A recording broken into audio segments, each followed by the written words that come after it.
Hey, it's Mark Weiss. Good afternoon today. It's not morning when we usually film these, but I want to talk with you today about the concept that I call a platform analysis. So, as you're probably familiar, the word platform has several meanings in English, but they all relate to the concept of something that holds something up, that supports you. So platforms could be political platforms, they could be platforms from which people dive into a swimming pool. They could be platforms such as YouTube or even, Google. They're also platforms in the sense that your business is attached to them. So, for example, a platform like Google, on which internet marketers have hitched their businesses. Now, in fact, several years ago, there was an event that internet marketers referred to as the Google slap. And what happened was that Google changed their search algorithm. And all of a sudden, these long-form sites that were selling, who knows what, weight loss supplements and muscle-building stuff no longer were appearing high in search results. And it significantly impacted, in fact, probably destroyed many online marketers' businesses. Well, we see that same sort of concept in the news today in terms of, YouTube or Twitter deplatforming someone because of their political views.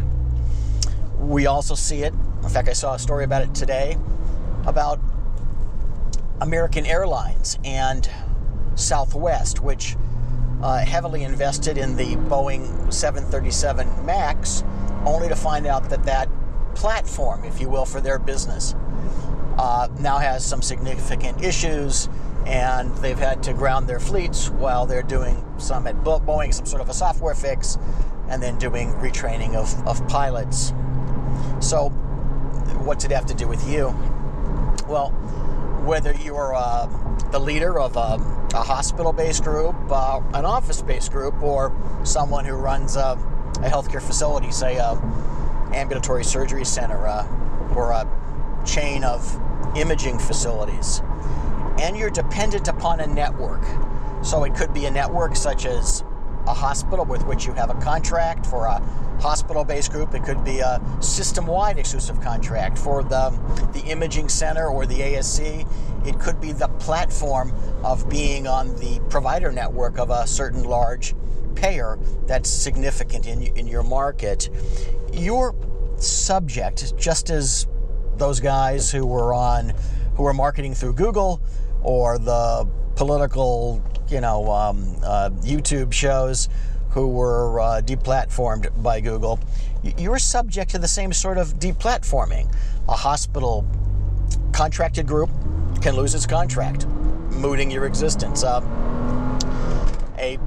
facility that is dependent on the fact that it's in network with the same carriers that the surgeons who practice there, are in network with, could be devastated by the fact that it's no longer permitted to be in network.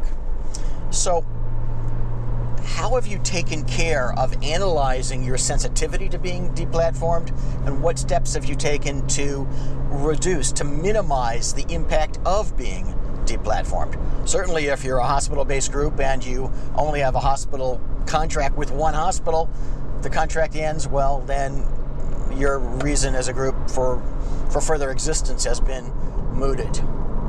Each of you has to really question how dependent you are upon any one such platform relationships. If you're like most medical group leaders, you have sort of dreams of a bigger and better and larger future that you want for your group.